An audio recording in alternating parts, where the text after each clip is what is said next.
आज की पहली और बड़ी खबर की बात करें तो 25 होनहार छात्रों को विदेश भेजेगी हेमंत सरकार। छात्रवृत्ति के लिए विभाग ने मांगा आवेदन। मरांग गोम के जयपाल सिंह मुंडा परदेसी छात्रवृत्ति योजना का लाभ अब 25 छात्र छात्राओं को मिलेगा।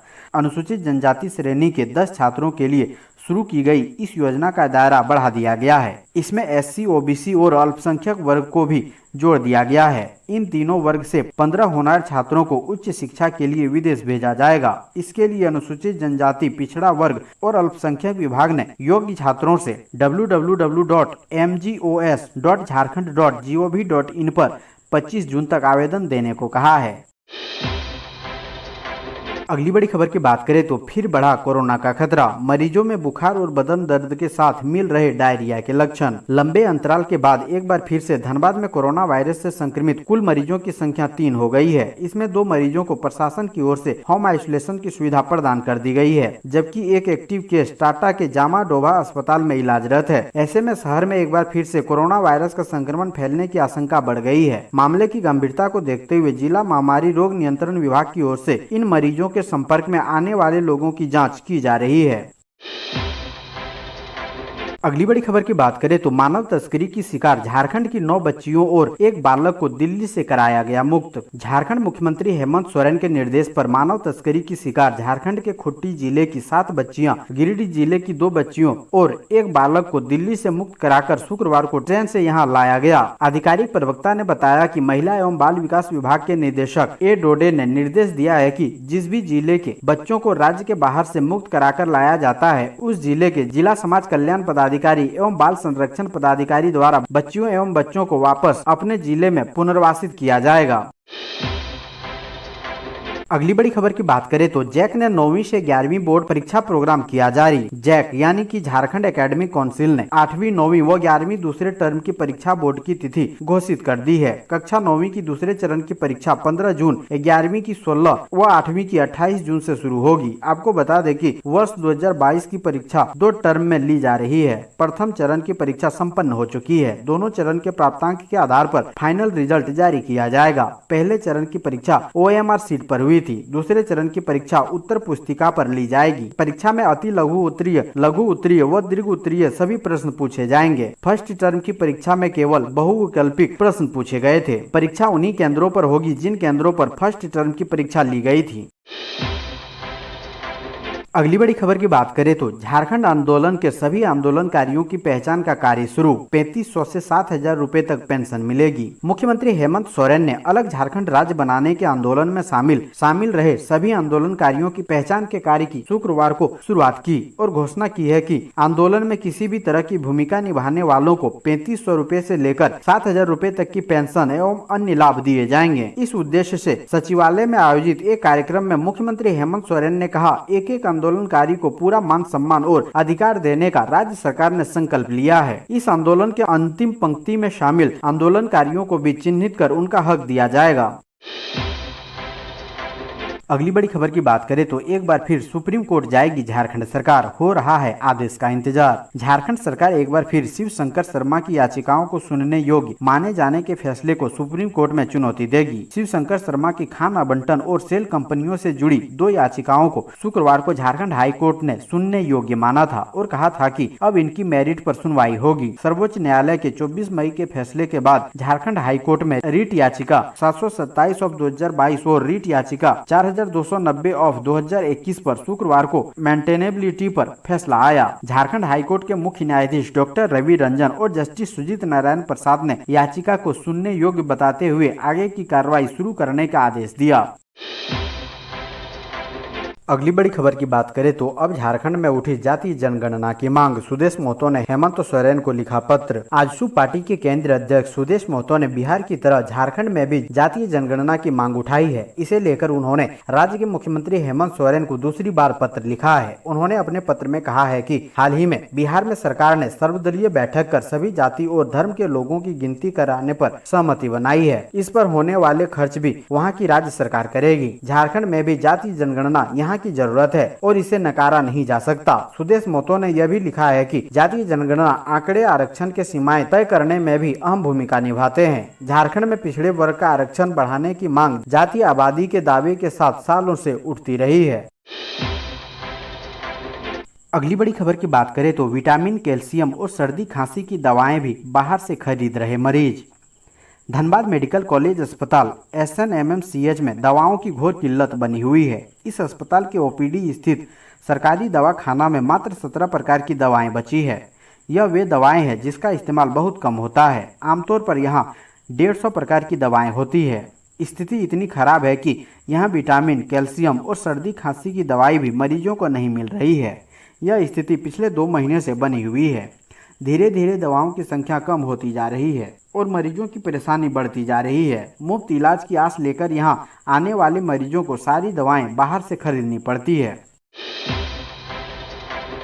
अगली बड़ी खबर की बात करें तो पशुपालन में बनाएं कैरियर, विभाग करेगा मदद। युवाओं को रोजगार के लिए दी जा रही 4 गायें और 1 बैल। राज्य के युवाओं को पशुपालन से जोड़ने के लिए विभाग की ओर से विभिन्न प्रकार की योजनाएं चलाई जा रही है।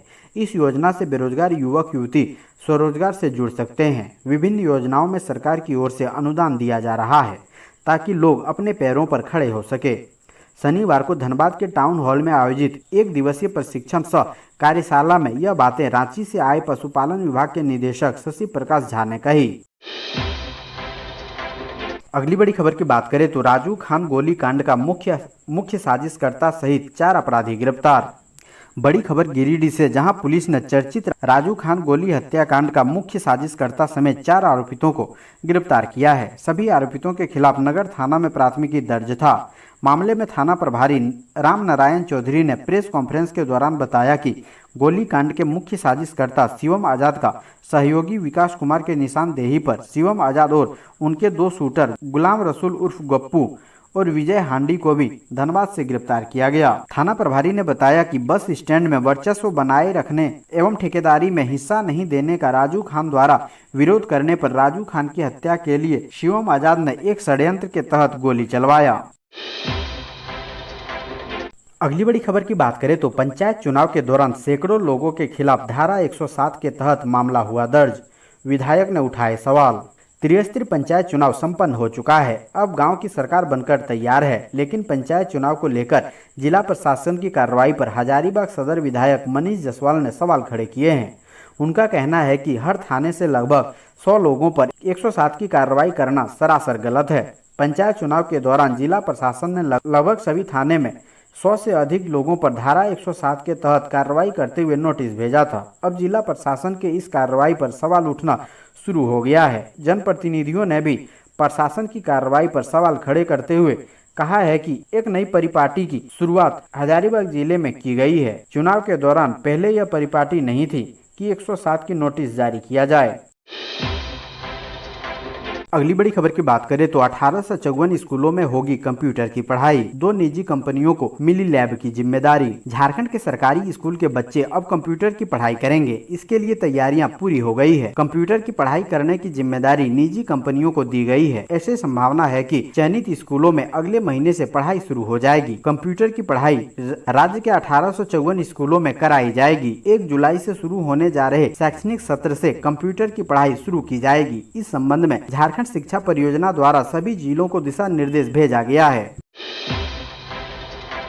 अगली बड़ी खबर की बात करें तो झारखंड हाईकोर्ट के निर्देश पर देवघर डीसी और मोहनपुर सीओ देर रात कोर्ट में हुए हाजिर। झारखंड हाईकोर्ट ने देवघर में एक जमीन के लैंड पोजीशन सर्टिफिकेट मामले में सख्ती दिखाते हुए एक बड़ा मैसेज दिया है। झारखंड हाईकोर्ट के आदेश के बाद देवघर की डीसी मंजूनाथ भजंत्री और मोहनपुर के अंचलाधिकारी विवेक किशोर शुक्रवार की देर शाम आनन फानन में झारखंड हाईकोर्ट में हाजिर हुए। दरअसल झारखंड हाईकोर्ट ने इन दोनों अधिकारियों को शाम 8 बजे तक कोर्ट में सशरीर हाजिर होने का निर्देश दिया था। यह पूरा मामला देवघर जिले के मोहनपुर अंचल में 2180 वर्ग फीट की जमीन से जुड़ा हुआ है। यह जमीन सुशील कुमार शर्मा की है, जिसे वह जनवरी 2019 से ही पत्नी के इलाज को लेकर बेचना चाह रहे हैं। इस संबंध में उन्होंने मोहनपुर अंचलाधिकारी के पास जनवरी 2019 में ही लैंड पोजीशन सर्टिफिकेट के लिए आवेदन दिया था, लेकिन बार बार आग्रह करने के बावजूद आज तक उन्हें लैंड पोजीशन सर्टिफिकेट नहीं मिल पाया, जिसके बाद उन्होंने न्याय के लिए झारखंड हाईकोर्ट का दरवाजा खटखटाया। अब हाईकोर्ट के निर्देश के बाद शुक्रवार से ही इस पूरी प्रक्रिया के निपटारे में अधिकारियों को जुट जाना है। अगली बड़ी खबर की बात करें तो एससी छात्रों को यूपीएससी की फ्री कोचिंग देगा केंद्रीय विश्वविद्यालय झारखंड। केंद्रीय विश्वविद्यालय झारखंड राज्य के अनुसूचित जाति के विद्यार्थियों को प्रशासनिक सेवा के लिए तैयार करेगा। इसके लिए विश्वविद्यालय में doctor Ambedkar centre of excellence की स्थापना की जा रही है। इसके माध्यम से राज्य भर से चयनित अनुसूचित जाति के युवाओं को यूपीएससी प्रीलिम्स और मुख्य परीक्षा की निःशुल्क कोचिंग मिलेगी। केंद्र सरकार की यह योजना देश के 30 केंद्रीय विश्वविद्यालयों में इस वर्ष से लागू हो रही है, जिसमें CUJ भी शामिल है।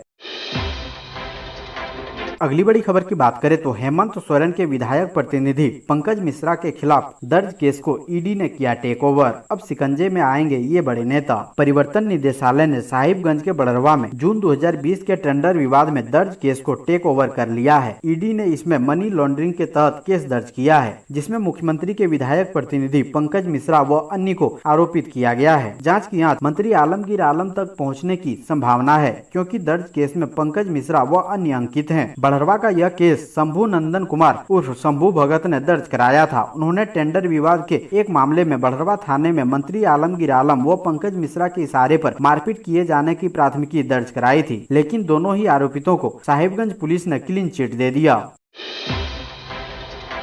अगली बड़ी खबर की बात करें तो कोडरमा में अवैध उत्खनन के खिलाफ कार्रवाई। भारी मात्रा में कीमती पत्थर बरामद, 6 गिरफ्तार। कोडरमा जिले में सफेद पत्थरों का कारोबार बड़े पैमाने पर किया जा रहा है। जंगली क्षेत्रों में इन कीमती पत्थरों का अवैध उत्खनन कर उसे गुजरात और राजस्थान जैसे दूसरे प्रदेशों में बेचा जा रहा है। शुक्रवार को कोडरमा पुलिस ने तकरीबन 500 बोरे में पैक किए हुए 20 टन कीमती पत्थर बरामद किए हैं। ट्रक पर लोड इन कीमती पत्थरों को गुजरात के अहमदाबाद ले जाने की तैयारी थी, लेकिन इससे पहले ही पुलिस को भनक लग गई और पुलिस ने रंगे हाथ 6 लोगों को कीमती पत्थरों के साथ गिरफ्तार कर लिया है।